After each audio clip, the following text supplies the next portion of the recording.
पूर्व मुंबई पुलिस आयुक्त परमबीर सिंह ने एक जनहित याचिका दायर की है बॉम्बे हाई कोर्ट में। इसके पहले जो उन्होंने मुख्यमंत्री को पत्र लिखकर आरोप लगाया था कि गृह मंत्री अनिल देशमुख ने उनके एपीआई जो कि इस समय जेल में हैं उनको सीधे बुलाकर 100 करोड़ रुपए वसूली का टारगेट दिया था और साथ में एक एसीपी और डीसीपी का भी नाम उन्होंने दिया था।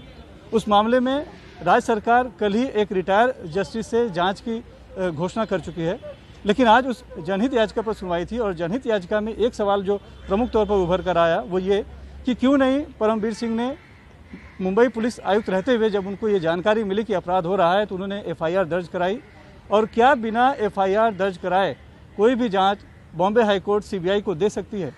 पूरा दिन भर आज इसी को केंद्रित होकर बहस होती रही और इसमें अलग अलग वकीलों ने अपनी राय रखी। इसमें परमबीर सिंह की जनहित याचिका थी, साथ में घनश्याम उपाध्याय की भी एक जनहित याचिका थी जिसकी तरफ से भी नीलेश ओझा ने भी पक्ष रखा अपना। हमारे साथ हैं इस समय वकील नीलेश ओझा। सर, आपसे हम ये समझना चाहते हैं कि पूरी जो सुनवाई दिन भर हमने देखी, पहले सुबह 2.5 घंटा चली, उसके बाद 2:30 बजे के बाद से काफ़ी देरी तक चली, जबकि जो अदालत है इसमें बहुत जल्दी उठ जाया करती है। तो ये जो लबल हुआ है कि ये क्या बिना एफआईआर के कोई भी जांच सीबीआई को दी जा सकती है, ये जो सवाल बार बार उठाया गया वो क्या है और क्या इसका कोई नज़ीर नहीं है पहले? हाँ, देखिए, कोर्ट ने एक पहला सवाल पूछा है परमवीर सिंह के लॉयर को कि आपके जो क्लाइंट है वो खुद पुलिस कमिश्नर थे, तो आपने एफआईआर खुद रजिस्टर करना चाहिए था, आपने क्यों नहीं किया? This creates doubt about you. तो एक it is dereliction of your duty, तो ये ठीक है, वो विषय होगा। लेकिन सेकंड सवाल पूछा कि आपकी प्रेयर है, आप मांग रहे हो सीबीआई इन्वेस्टिगेशन, तो बोले अगर एफआईआर है ही नहीं तो मैं इन्वेस्टिगेशन ट्रांसफ़र कहाँ से करूँ? लेकिन ये थोड़ा सा क्या था, क्वेश्चन गलत था क्योंकि उसका फैक्ट्स भी गलत थे। देखिए, खुद सुप्रीम कोर्ट ने नोएडा वर्सेस नोएडा का 2011 का सुप्रीम कोर्ट का जजमेंट है, उसमें एक पिटीशन फाइल हुआ था, उसमें पब्लिक सर्वेंट की मैल प्रैक्टिसेस वगैरह सब एक्सपोज की गई थी। अंडी वेस्ट में बड़ा टेंडर दे दिया गया, ये किया। तो सुप्रीम कोर्ट ने बोला कि देखो ये पिटीशन है ना, ये पिटीशन इटसेल्फ इज एफआईआर, और स्टेट को बोला तुम्हारा कंसेंट दो ये पिटीशन को सीबीआई को ट्रांसफ़र करने के लिए। तो इस पर ऑलरेडी लॉ सेटल्ड है और लॉ में ऐसा कहीं लिखा नहीं गया है कि आपका पहले एफआईआर ही चाहिए तब ही only then only the matter भी ट्रांसफर टू द सीबीआई, ऐसा कुछ नहीं है। आपको प्रोविंशियल इन्वेस्टमेंट का एक जजमेंट है खुद बॉम्बे हाईकोर्ट का। बॉम्बे हाईकोर्ट में क्या हुआ था, बहुत बड़े बड़े लोगों ने एक जमीन हथियाने के लिए बॉम्बे हाईकोर्ट के रिकॉर्ड गायब करवा दिए, उसमें सब हेरा फेरी की, कुछ फाड़ दिए रिकॉर्ड। तो जस्टिस चंद्रचूड़ का डिवीजन बेंच था बॉम्बे हाईकोर्ट का, इन्होंने सारे सुप्रीम कोर्ट के जजमेंट को मेंशन करते हुए लिखा कि हाईकोर्ट की पावर सीबीआई को इंक्वायरी डायरेक्ट करने की है। उसमें कोई एफआईआर वगैरह नहीं था, डायरेक्ट सीबीआई को बोला कि आप इसमें इंक्वायरी करो और एक्शन लो, और बाद में सीबीआई ने बाद में एफआईआर रजिस्टर किया। यानी ये सवाल कोई रोड़ा नहीं बन सकता इस याचिका के स्वीकृत होने में? बिल्कुल नहीं, बिल्कुल नहीं, बिल्कुल। अब दूसरा सवाल यह है कि इसी को आधार बनाते हुए एक जो खुलासा वो ये हुआ कि एक वकील है जयश्री पाटिल, हाँ, वो भी इसमें इंटरवीनर है। यस। उन्होंने बताया कि 21 मार्च को उन्होंने मलाबार हिल में एक लिखित शिकायत दी थी, लेकिन उस पर आज तक शिकायत नहीं, आज तक कोई एफआईआर नहीं हुआ, न तो उनका बयान ही हुआ। जस्टिस सर ने स्टेशन डायरी भी मंगाई, लेकिन उस डायरी में भी कहीं उल्लेख नहीं था, ऐसा उनको बताया गया। तो ये भी एक ग्राउंड बन सकता है? हाँ, देखिए, उसमें तो कोर्ट के सामने उनका malafide intention of the police officer दिख गया। क्या हुआ, बोले इन्होंने जो रिसीव्ट दी थी, बोले उसमें अगर एक्शन ली होंगी तो 7 दिन का समय देना चाहिए पुलिस को, ललिता कुमारी 7 नहीं तो 15 दिन, वो सब मतलब जो एडवोकेट जनरल थे ना वो घुमा रहे थे कोर्ट को। लेकिन विषय कोर्ट ने बोला ठीक है, तुम दिखाओ उसमें क्या एक्शन लिया आपने जयश्री पाटिल के कंप्लेंट पे। तो उस कोर्ट को शाम तक रुका के रखा और बाद में बोलते हमारे पास में ना कोई एंट्री है ना कुछ इस पर कार्रवाई की गई है। तो कोर्ट के नज़र में उनका मैलाफाइड आ गया है। अब उन्होंने एक कंप्लेंट ऑलरेडी दिया है, कंप्लेंट देने के बाद में पुलिस एक्शन नहीं ले रही है, तो ये बहुत बड़ा ग्राउंड है हाई कोर्ट को कि वो एफआईआर रजिस्ट्रेशन डायरेक्ट करे। आपको अगर याद होगा तो कई केसेस में ऐसा हुआ है, चारू किशोर मेहता का लीलावती हॉस्पिटल का बहुत बड़ा फ्रॉड था एक ट्रस्ट का, वो केस में ऐसा ही पुलिस एक्शन नहीं ले रही थी, उन्होंने रीट लगाया, हाईकोर्ट ने बोला कि हमको अधिकार है, मैटर सीरियस है, बहुत बड़ा फ्रॉड है, और हाईकोर्ट ने ऑर्डर किया रजिस्ट्रेशन ऑफ एफआईआर। तो वो कोई ये नहीं रहेगा। हाँ, रेगुलर आकर कोई बोलेगा जाएगा सीधा हाईकोर्ट को आप एफआईआर रजिस्टर करो, वो नहीं चलेगा। यहाँ एक प्रेयर, एडिशनल प्रेयर है। प्रेयर ये है कि investigation by CBI, investigation by CBI का राइट किसी को नहीं है, ना मजिस्ट्रेट को है, ना पुलिस ऑफिसर को है, ओनली हाई कोर्ट को है। और खास करके महाराष्ट्र गवर्नमेंट ने तो अपना कंसेंट निकाल लिया है सीबीआई का, तो महाराष्ट्र गवर्नमेंट को भी नहीं है। तो अभी ओनली अथॉरिटीज हाई कोर्ट, इसलिए ये पिटीशन तो मेंटेनेबल है, पिटीशन को तो नॉन मेंटेनेबल ये ग्राउंड पे कोर्ट मेरे हिसाब से रिजेक्ट नहीं कर सकता है। तो जो परमवीर सिंह खुद है एक PIL लेकर, वो मांग कर रहे हैं कि सीबीआई जांच की मांग की जाए, उनका जो ट्रांसफर हुआ है उसको फिर से वापस लिया जाए। उसमें आप लोग क्यों आ गए अंदर, और आप लोगों की क्या मांग है? बहुत सही प्रश्न पूछा आपने। देखिए, हमारी नज़र में परमवीर सिंह एक खुद बड़ा आरोपी है कि, और ना हम नॉट ओनली परमवीर सिंह, हमने लिस्ट दी है कि कैसे कौन मिनिस्टर का कैसा प्राइमा फैसी इन्वॉल्वमेंट दिखता है। तो अभी परमवीर सिंह एक PI लगाएगा, आरोपी खुद आ जाएगा और बोलेगा कि मैं बहुत संत महात्मा हूँ और आप ऐसा करो, ये अनिल देशमुख को वजह को निपटा दो और मुझे मेरा जो है ट्रांसफ़र हुआ है वो सब कैंसिल करके दो। तो ये तो नहीं चलेगा ना।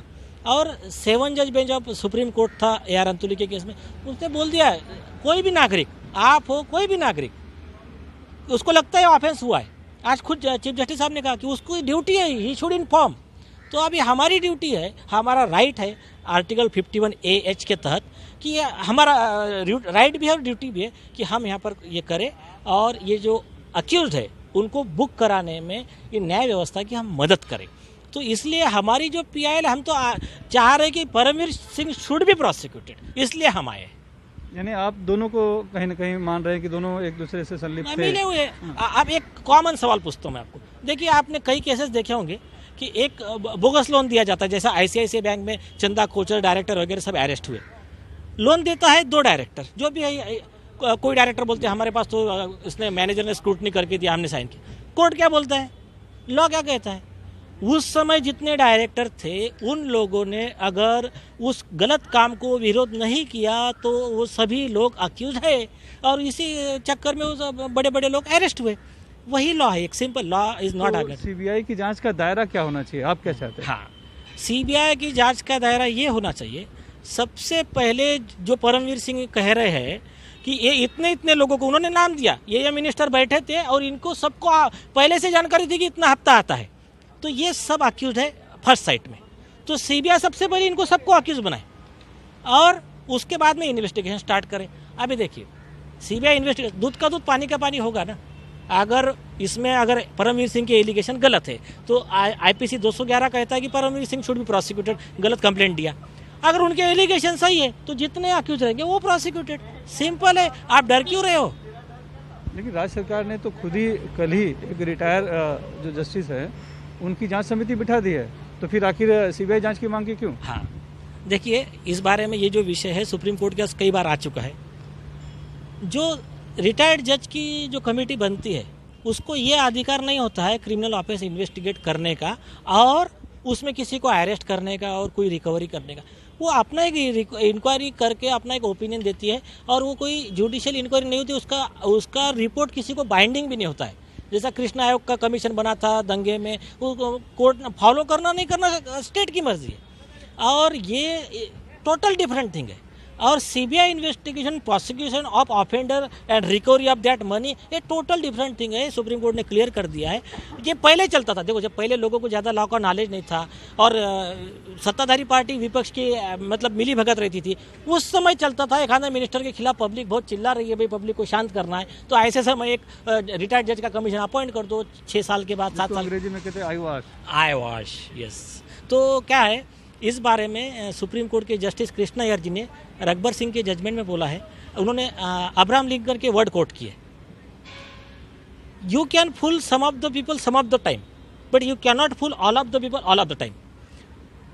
10 लोग मिलकर एक आदमी को बेवकूफ़ बना सकते हैं, एक आदमी 10 लोगों को बेवकूफ़ बना सकता है, लेकिन आप एक ही आदमी को 10 बार बेवकूफ़ नहीं बना सकते। तो आप ये जनता को बार बार बेवकूफ़ नहीं बना सकते। वो हो गया तुम्हारा मतलब फिक्स मैच रहता था। वो मराठी में बोलते, मैं मारल्यासारखं करतो, तू रडल्यासारखं कर, मैं मारने जैसा करूँगा। फिर यहाँ सब लोगों के सामने गालियाँ देंगे, बाद में विपक्ष और सत्ता पक्ष अंदर बैठ के चाय पियेंगे। ये गए दिन गए। अभी पब्लिक को ऐसा नहीं, मतलब आप गुमराह नहीं कर सकते हो।